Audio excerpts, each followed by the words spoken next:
चलिए बेटा स्टार्ट करते हैं ट्रिग्नोमेट्री का 8.1 एक्सरसाइज। एक वीडियो हम अपलोड कर चुके हैं जिसमें क्वेश्चन फर्स्ट टू फिफ्थ है। यहाँ पर हम क्वेश्चन नंबर 6 को डिस्कस करेंगे और कोशिश करेंगे जो रिमेनिंग क्वेश्चन है वो इस वीडियो में कवर हो जाए, बिकॉज एक एक चीज़ एक्सप्लेन करने की कोशिश करेंगे। वीडियो थोड़ा सा लेंदी हो सकता है बट डोंट वरी, आप इस वीडियो में कोशिश करें कि कंटिन्यू बने रहें जिससे कि आपके बेसिक फंडामेंटल क्लियर होते चलें। तो इस देखिए क्वेश्चन नंबर 6 अगर हम बात करें तो हो सकता है कि डिफरेंट डिफरेंट अगर आप पैटर्न पे देखेंगे, इसमें कुछ गूगल पे भी सर्च करेंगे, it may be NCERT, it may be कि आरडीआरएस जो है उन्होंने डिफरेंट डिफरेंट तरीके से सॉल्व किया है। तो डोंट वरी, इस क्वेश्चन को आपको समझना है कि आप किस तरीके से इसको सॉल्व करें कि इजीली एंगल ए और एंगल बी आ जाए आपके लिए। या हो सकता है कि आपके टीचर ने कोई पैटर्न चेंज किया हो और मैं यहाँ पर जो आपको डिस्कस करने जा रहा हूँ वो हो सकता है कि उससे थोड़ा सा डिफरेंट हो। इसको करने से पहले जैसे आपको बताया कि मैंने यहाँ पर कुछ बेसिक फंडामेंटल जो रेशियो है वो लिख दिए हैं, साइन, कॉस, टेन, सेक या कॉसेक, सेक और कॉट। इसका मतलब समझने, इसका मतलब ये कि साइन का जो यहाँ पर अपोजिट रहेगा वो क्या है, कॉसेक है, इसका अपोजिट और इसका अपोजिट एक दूसरे के अपोजिट में है। ये कैसे? अगर साइन कर रहा है P अपॉन एच है, परपेंडिकुलर अपॉन हाइपोटेन्यूज, तो जो कॉसिक होगा वो क्या होगा, H अपॉन P होगा। ठीक है, तो साइन और कॉसिक एक दूसरे के क्या हो गए, रिवर्स हो गए। तो इस फंडामेंटल को आप याद रखिएगा, जो भी कुछ साइन है वो उसका उल्टा कॉसिक होगा, कॉस है उसका उल्टा सेक होगा, टेन है उसका उल्टा कॉसिक होगा। चलिए अब क्वेश्चन नंबर 6 को देखते हैं, पहले समझते हैं क्या कहना चाह रहे हैं। क्वेश्चन नंबर 6 में कहा है कि एंगल ए और angle B are the acute angle. पहले उसने कह दिया कि एक्यूट एंगल, और एक्यूट एंगल आपको पता है लेस देन 90 डिग्री होता है। तो एक्यूट एंगल है और आगे उसने कुछ और भी कहा है, सच दैट कि एंगल ए और एंगल बी आपस में इक्वल है, शो दैट एंगल ए और एंगल बी। अब एक्यूट एंगल है से एक बात क्लियर हो गई, इसने ये बिल्कुल नहीं कहा कि कोई एंगल 90 डिग्री है। अगर टू एंगल एक्यूट है तो तीसरा हम यहाँ पर क्या मानेंगे, 90 डिग्री। जैसे अगर मैं इस फिगर को यहाँ देखिए, ये मैंने ले लिया A, this is B, this is सी।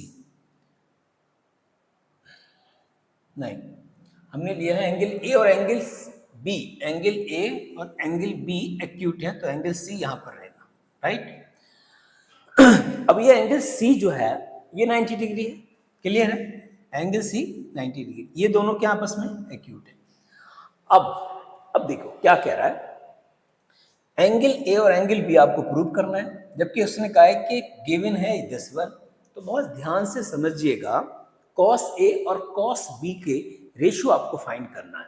तो लिखेंगे in triangle A B C angle C is 90 degree. हमने सी को क्या ले लिया, 90 डिग्री।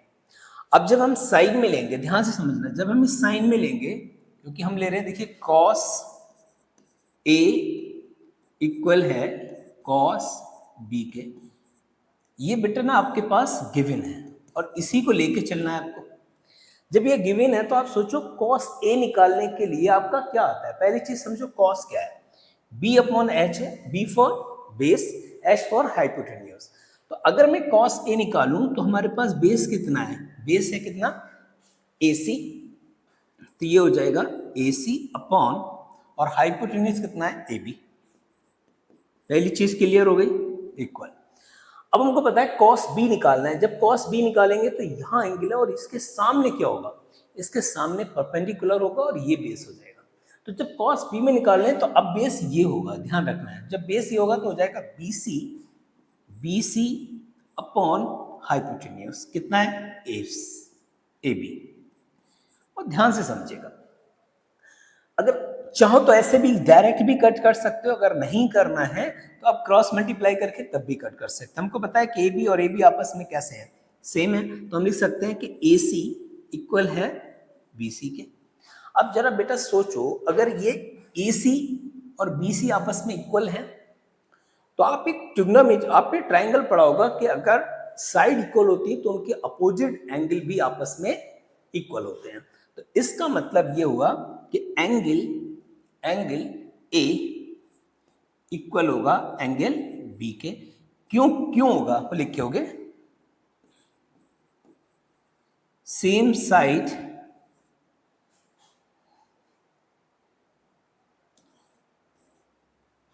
या लिखो इक्वल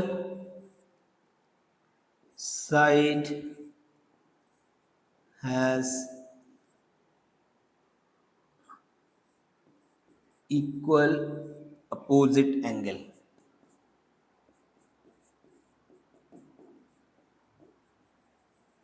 ठीक है, तो जब हमारी साइड हो गई बीसी, बीसी के अपोजिट में एंगल ए है, एसी, एसी के अपोजिट में क्या है बी, तो अगर एसी और बीसी आपस में इक्वल है तो एंगल ए और एंगल बी भी आपस में इक्वल होगा।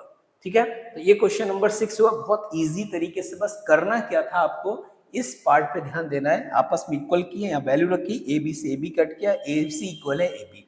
अगर साइड इक्वल है किसी भी ट्राइंगल के, दो साइड आपस में इक्वल है तो उनके अपोजिट एंगल भी आपस में इक्वल होते हैं। ये थ्योरम है, आपने 9th क्लास में भी पढ़ी होगी। क्लियर है? चलिए क्वेश्चन नंबर 7 पे देख लेते हैं। क्वेश्चन नंबर 7 में क्या पूछा है वो भी देखिएगा।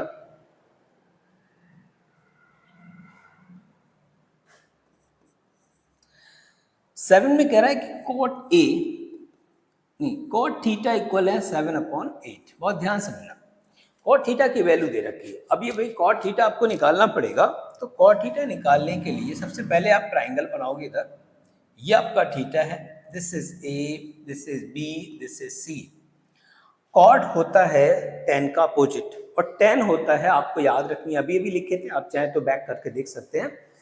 tan होता है परपेंडिकुलर अपॉन बेस। तो जब tan हमारा परपेंडिकुलर है तो कॉट होगा हमारे पास, क्या होगा, कॉट कितना होगा देखो, बेस अपॉन परपेंडिकुलर। इसका मतलब है कि A B upon B C. Clear है? और ये हुआ 7/8 के। क्लियर?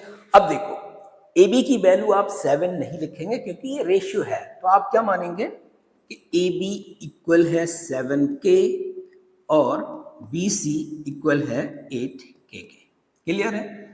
अब यहां पर आप लिखिएगा ए बी हमारे पास हो गया 7K और बी सी हमारे पास है 8K। आपको वैल्यू चाहिए ए सी की। अब AC की वैल्यू निकालने के लिए आपको पता है कि पाइथागोरस थ्योरम अप्लाई होगी, और पाइथागोरस थ्योरम हमेशा राइट एंगल ट्राइंगल में अप्लाई होती है। क्लियर है? याद है? तो जब राइट एंगल ट्राइंगल का आपका पाइथागोरस थ्योरम क्या होता है, यूजिंग पाइथागोरस थ्योरम। जब हम पाइथागोरस थ्योरम यूज करेंगे तो हमारे पास क्या आ जाएगा, AC स्क्वायर, या सिर्फ AC भी लिख सकते हैं, AC रूट चला दो इस पर डायरेक्ट। AC की वैल्यू कितना है, 7K का होल स्क्वायर प्लस 8K का होल स्क्वायर। सोचो कितना होगा, 49K स्क्वायर, 64K स्क्वायर, दोनों को प्लस करो, 113K स्क्वायर, ये वैल्यू आ गई। अच्छा, इसको अगर मैं और सॉल्व करूं तो हो जाएगा K बाहर निकल जाएगा मान लो, और ये हो जाएगा 113। आई होप कि आप AC की वैल्यू निकाल चुके हैं। तो हम लिखेंगे यहां पर, या ऐसे लिख लीजिएगा 113K। ठीक है? क्योंकि न्यूमेरिकल वैल्यू हमेशा जो वेरिएबल होते हैं उनसे पहले रखते हैं। आप इससे कंफ्यूज इसलिए नहीं होना है कि कभी कभी हम जरा करीब में कर देते तो हमको लगता है कि रूट के अंदर है, तो ऐसे आपको नहीं करना है।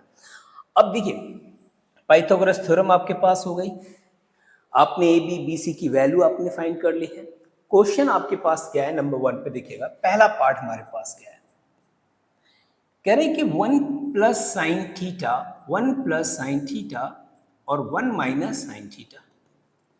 याद करो बेटा ट्रिग्नोमेट्री को। हाँ, ये जो फॉर्मूला है ना, ये आपने 7th क्लास में पढ़ा होगा, a plus B A minus B, A plus B A minus B. याद करो जल्दी, क्या है, a plus B A minus B क्या होता है, याद आ रहा है, आगे होगा, a plus B A minus B होता है a square minus B square.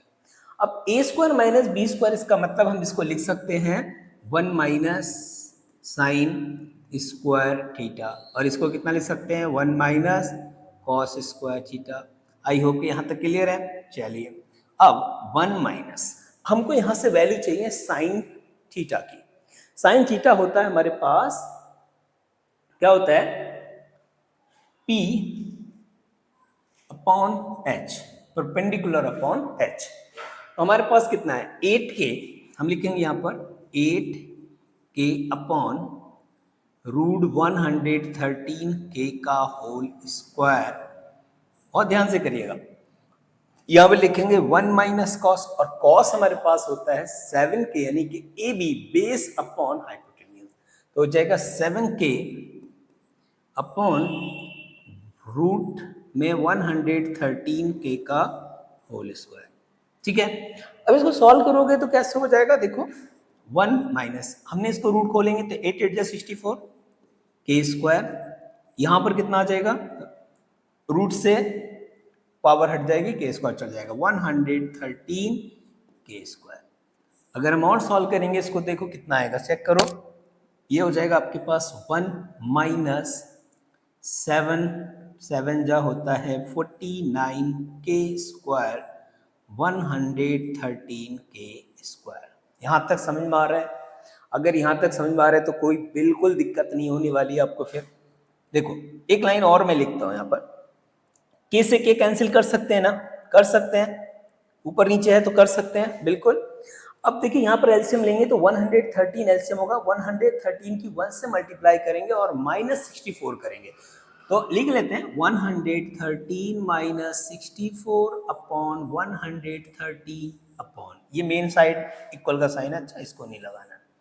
फिर यह कितना हो जाएगा 113 माइनस 49 अपॉन 113। चलिए अब कितना आ रहा है देखो, सब्ट्रैक्ट करो फटाफट, 13 में से 4 क्या 9, यह कितना हुआ 10, और 10 में से 6 गया 4 अपॉन, और इसमें से ये दोनों आपस में कैंसिल आउट हो गए। यहां कितना बचेगा, 30 में से 9 जाएगा, कितना बचेगा 4, यहां हो गया 10, और 10 में से 4 गया तो बचा 6। तो आपका जो आंसर आ रहा है बेटा फर्स्ट वाले का 49 अपॉन 64, 49 अपॉन 64। नेक्स्ट क्वेश्चन पे देखते हैं, इसका जो सेकंड पार्ट है रियली वो बहुत इजी है, बहुत बहुत इजी है इसका सेकंड पार्ट, देख लेते हैं फिर भी, क्योंकि उसमें कह रहा है कॉट स्क्वायर थीटा है। अच्छा अब यहां पर बच्चे कंफ्यूज हो जाते हैं, कॉट स्क्वायर थीटा या कॉट थीटा का होल स्क्वायर। तो याद रखेंगे कहीं पर भी अगर कॉट स्क्वायर थीटा है तो हम उसको लिख सकते हैं कॉट थीटा का होल स्क्वायर। दिक्कत बिल्कुल नहीं आनी चाहिए, कंफ्यूज नहीं होना है। अब यहां से आप निकालेंगे कॉट थीटा की वैल्यू, और कॉट थीटा की वैल्यू आपको पता है tan का अपोजिट है, और tan हमारे पास होता है p अपॉन b। अब तो इसका मतलब जब p अपॉन b है तो b अपॉन p क्या हो जाएगा कॉट थीटा, और b हमारे पास है 7k अपॉन 8k का होल स्क्वायर। तो हम लिख सकते हैं 49k स्क्वायर अपॉन 64 के स्क्वायर, के स्क्वायर से के स्क्वायर कैंसिल, 49 अपॉन 64, 49 अपॉन 64। तो ऑलमोस्ट दोनों के दोनों आंसर सेम आ रहे हैं। तो ये आपका क्वेश्चन नंबर 6 भी हो गया, क्वेश्चन नंबर 7 भी हम कर चुके हैं। चलिए आई होप कि इसमें कोई दिक्कत नहीं होगी, बहुत इजीली हमने इसको सॉल्व किया, क्योंकि यहाँ से आपको रेशियो निकालना है, रेशियो से हमारी वैल्यू निकलेगी, और जब भी हम डायरेक्ट वैल्यू फाइंड करेंगे तो वहां पर हम के शो करेंगे, राइट, रेशियो है इसलिए। यहाँ से हमने पाइथागोरस थ्योरम यूज की, हमने AC निकाल लिया, AC निकालने के बाद सिंपली वैल्यू पुट किया, लेकिन यहाँ पर एक फॉर्मूला अप्लाई हुआ है a plus B A minus B. तो a plus B A minus B क्या होता है a square minus B square. Clear है? तो ये भी क्लियर हो गया, ये भी क्लियर होगा। अगले क्वेश्चन पे बढ़े, आई होप कोई दिक्कत अगर हो तो आप प्लीज कमेंट करिएगा। चलिए अगला,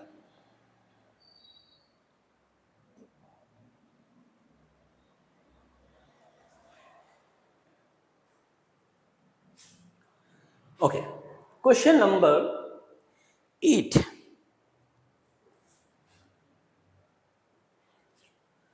क्वेश्चन नंबर 8 में देखिए क्या दिया है, चेक करो जरा। क्वेश्चन नंबर 8, क्वेश्चन नंबर 8 में क्या दिया है देखें, यहां पर चेक करो।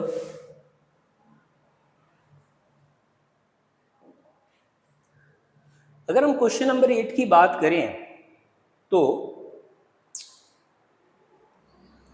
8 में हमारे पास दिया, देखिए 3 cot A इक्वल है 4k। अब 3 cot A इक्वल 4a हो गया, तो हम इसको सॉल्व कैसे करेंगे वो देखिएगा। अभी अभी हमने क्वेश्चन किया था, आपको पता है। हम यहाँ से cot A की वैल्यू निकालेंगे। cot A इक्वल होगा 4/3 का। इसका मतलब यह है cot A के रेशियो हमारे पास आ चुके हैं, लेकिन cot A के रेशियो जरूर आए हैं। अभी हमने करना है क्या, हमें यहाँ पर एक थर्ड साइड है वो भी निकालनी पड़ेगी, ठीक है। तो हमने यहाँ पर इसको ले लिया A, इसको ले लिया B, इसको ले लिया C, ठीक है। अब ध्यान से देखो, cot A 10 का अपोजिट होता है। अगर मैं cot A में लूंगा तो हमको पता है ये हमारे पास क्या होगा, A, P, ये क्या होगा B, ये H। बहुत ध्यान समझना, ये H। अब cot किसका उल्टा होता है, 10 का, और 10 हमको पता है P/B होता है, तो क्या हो जाएगा B/P। तो इसका मतलब B हमारे पास कितना है, AB/BC इक्वल कितना है 4/3 के, ठीक है। अब AB हमारे पास कितना आ गया, AB की जो वैल्यू हो गई वो 4k हो गई, और BC हमारे पास हो गया 3k। अब अगेन हम क्या करेंगे, पाइथागोरस थ्योरम यूज करेंगे।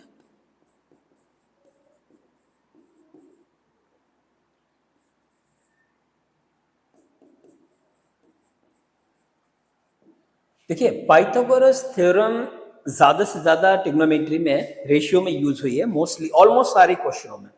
तो आपको यहाँ पर क्लियर रहना चाहिए कि पाइथागोरस थ्योरम कैसे भी घुमा के दे दे, तीनों में से कोई भी 2 साइड आपके पास है तो आप थर्ड वन आसानी से निकाल सकते हैं, ठीक है। तो ठीक है, पाइथागोरस थ्योरम जब हम यूज करेंगे तो हमको पता है ए बी हमारे पास कितना है 4, तो इसको हमने ले लिया 4k, और BC हमारे पास है 3, तो ये हो गया हमारे पास 3k, ठीक है। हमने यहाँ पे मेंशन कर दिया। अब हमको चाहिए AC, और AC की जो वैल्यू होती है, मैं डायरेक्ट लिख रहा हूँ नोट में। तो AC की जो वैल्यू होगी वो क्या होगी, 4k स्क्वायर प्लस 3k का होल स्क्वायर। जरा सोचो, मैंने क्या लिखा 16k square plus 9k square, ये हो जाएगा रूट के अंदर 25k स्क्वायर। अगर मैं इसको सॉल्व करूं तो हो जाएगा 5k, हो जाएगा 5k। इसका मतलब जो AC की वैल्यू है वो क्या आ गई, 5k आ गई। क्लियर है, तीनों वैल्यू आपके पास हो गई। अब आपसे पूछा क्या, चेक वेदर दिस और दिस इक्वल है या नहीं है। तो आपको दोनों सॉल्व करने पड़ेंगे, और दोनों सॉल्व करने के बाद ही आप ये बता पाएंगे कि ये इक्वल है या नहीं है। क्लियर है, तो चलिए पहले 1 by 1 सॉल्व करते हैं दोनों पार्ट। पहला पार्ट क्या हमारे पास, 1 minus 10 square A upon 1 plus 10 square A। जरा सोचो, 1 माइनस 10A की वैल्यू निकालें फटाफट। 10 क्या होता है, P/B।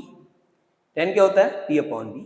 P हमारे पास कितना है 3k, हम लिखेंगे यहाँ 3k upon 4k, 3k upon 4k का होल स्क्वायर। अपॉन में कितना है 1 प्लस, यहाँ पर भी 10 है तो यहाँ पर लिखेंगे 3k अपॉन 4k का होल स्क्वायर।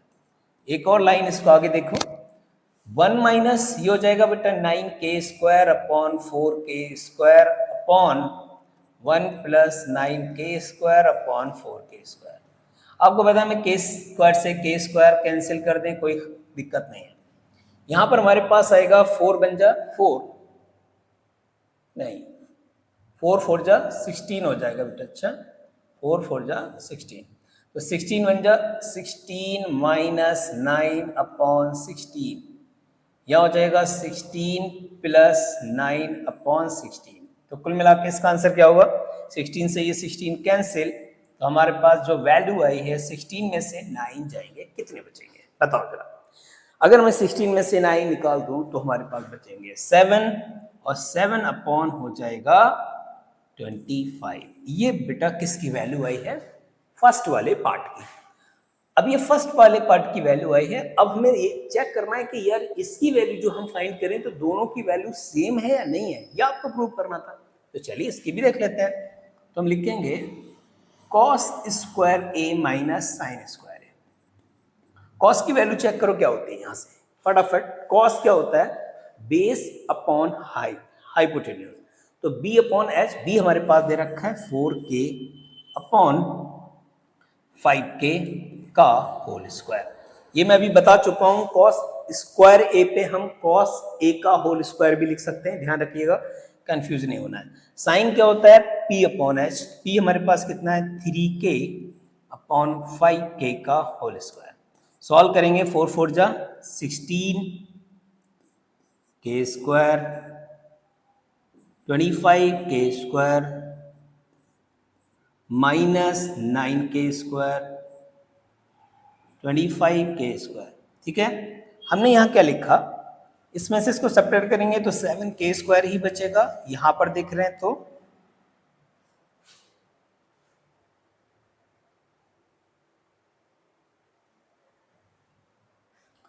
25k स्क्वायर ही रहेगा। अब ध्यान से देखें, k स्क्वायर से k स्क्वायर कैंसिल, वैल्यू आ गई 7/25। और ये दोनों वैल्यू आपस में देख रहे हैं सेम है, इसलिए हम लिख सकते हैं 1 minus 10 square a upon 1 plus 10 square a equal है किसके? Cos square a minus sine square a के। यहां तक कोई दिक्कत? क्लियर है? क्वेश्चन नंबर 8 में किसी को भी कोई प्रॉब्लम नहीं होनी चाहिए। सबसे ज्यादा इजी क्वेश्चन हो रहा है। कुछ नहीं करना था, यहां से आपको पाइथागोरस थ्योरम के थ्रू हाइपोटेन्यूज निकालना है, वैल्यू पुट कर देनी है, यहां से चेक करना है, दोनों इक्वल है तो दिखा देना है। ओके,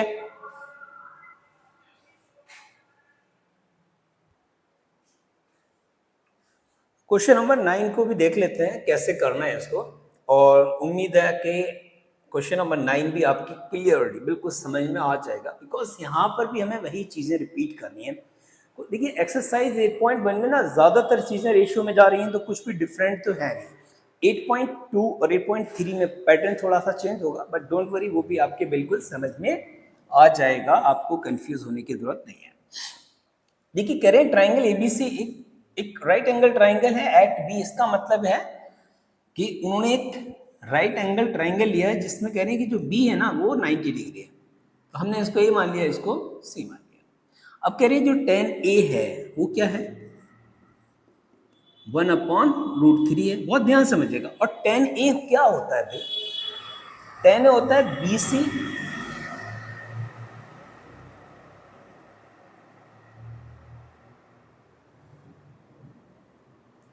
तो tan ए क्या होता है? देखो tan ए होता है P, यानी कि ये हमारे पास परपेंडिकुलर हो गया, ये हमारे पास बेस हो गया। P अपॉन बी यानी कि BC upon AB, BC upon AB, और ये इक्वल किसके? 1/√3 के। तो मैं अगर BC की वैल्यू निकालूं तो BC कितना हो जाएगा? 1 के, और AB हमारे पास हो जाएगा √3 के। आई होप कि यहां तक क्लियर है। ये हमारे पास है 1 के और ये हमारे पास हो गया √3 के। हमें निकालना है AC। Again Pythagoras theorem use करेंगे। जब पाइथागोरस थ्योरम यूज करेंगे अगेन हो जाएगा AC इक्वल होगा रूट के अंदर देखिएगा AB square plus BC square. ये हमारे पास हो गया, देखो सॉल्व कर लेना। AB का स्क्वायर मतलब 3k square plus k square, यानी कि 4k स्क्वायर हो जाएगा, और 4k स्क्वायर को बाहर निकालेंगे तो 2k किसकी वैल्यू आई है? AC की। तो AC हमारे पास हो गया बेटा 2k। क्लियर है? 2k वैल्यू आ गई। अब हमें सॉल्व क्या करना है? Question number 1। क्वेश्चन नंबर जब 1 हम सॉल्व करेंगे तो हमसे क्या पूछा है? Sign A cos C plus cos A sign सी। ध्यान समझिएगा, sign A cos C plus cos A sign सी। यहां पर देखिए साइन ए है, यहां पर क्या है? साइन सी है। ये खेल आपको समझना है बेटा। जब हम यहां पर साइन ए लेंगे तो हम एंगल इसकी बात कर रहे हैं, तब हम इस एंगल की। तो अब हमारे जो रेशियो चलेंगे इसके अकॉर्डिंग चलेंगे, ये हमारा परपेंडिकुलर होगा, ये बेस होगा, ये हाइपोटेन्यूज होगा। और जब हम इसी को अगर मैं ऐसे फ्रेम कर लूं ए बी सी, जब हम इस एंगल को लेंगे तब हमारे पास ये परपेंडिकुलर होगा, ये बेस होगा, ये हाइपोटेन्यूज होगा।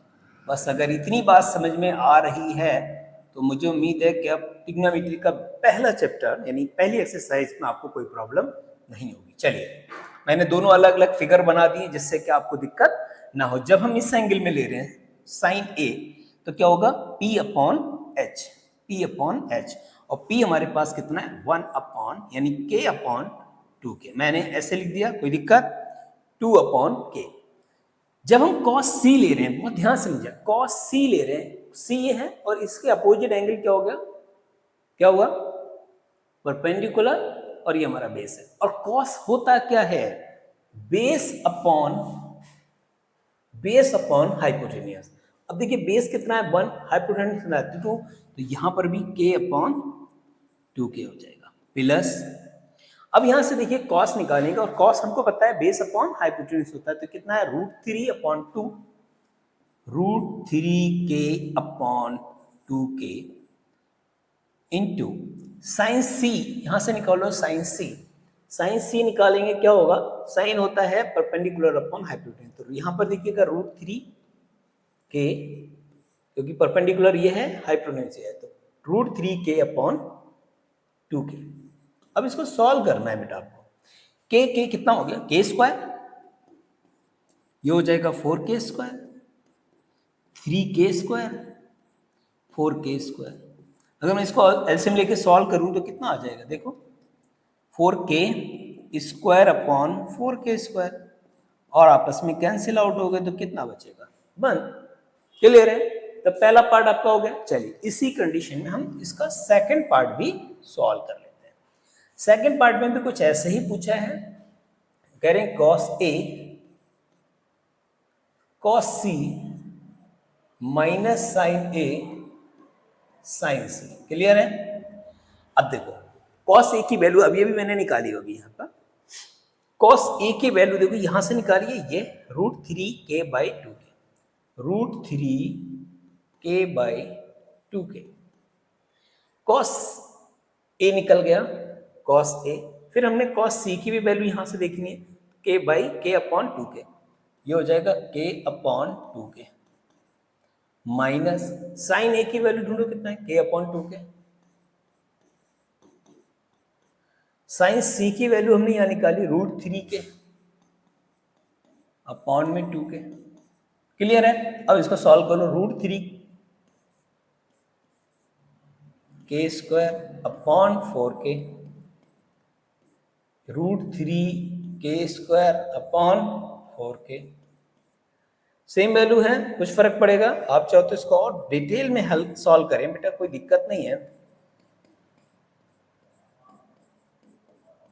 ठीक है। इसमें से इसको सब्ट्रैक्ट करेंगे 0/4K स्क्वायर, क्या बचेगा, 0 ही तो बचेगा ना, दिक्कत क्या आ रही, 0 ही तो बचेगा। आई होप के क्वेश्चन क्लियर है।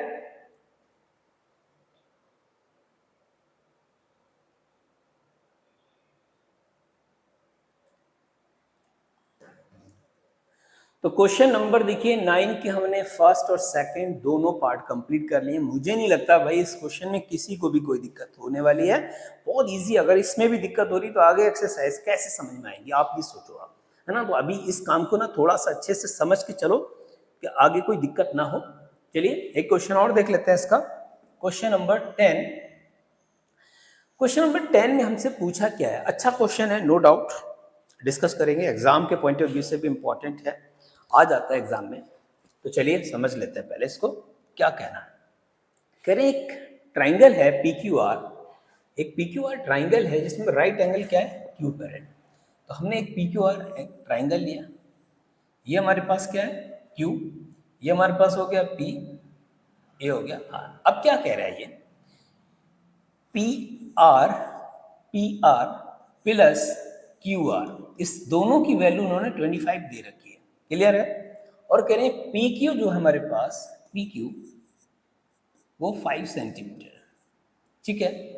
Determine the values of P and cos P and ten P. तो इसका मतलब सब पी में हमको वैल्यू फाइंड करनी है।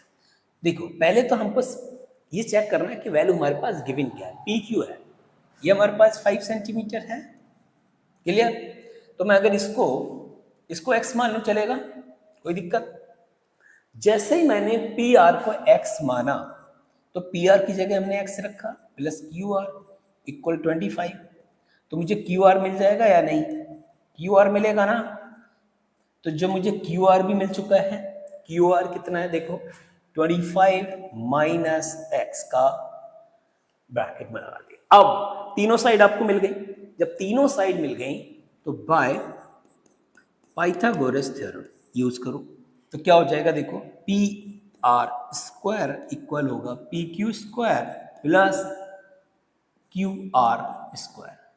पी आर हमारे पास है एक्स स्क्वायर 5 का स्क्वायर प्लस 25 माइनस एक्स का होल स्क्वायर। एक्स स्क्वायर ऐसे रहेगा 25 हो गए, इसको सब्ट्रैक्ट मल्टीप्लाई इसको स्क्वायर करोगे तो कितना आ जाएगा 625 एक्स स्क्वायर माइनस 2ab। ठीक है, अब देखो एक्स स्क्वायर से एक्स स्क्वायर कैंसिल आउट हो गया ना, कोई दिक्कत, कोई दिक्कत नहीं। अब क्या लिखेंगे, इसको इधर उठा लोगे तो हो जाएगा 50x इक्वल में क्या चल रहा है 650। अगर मुझे x की वैल्यू चाहिए तो कितना आ जाएगा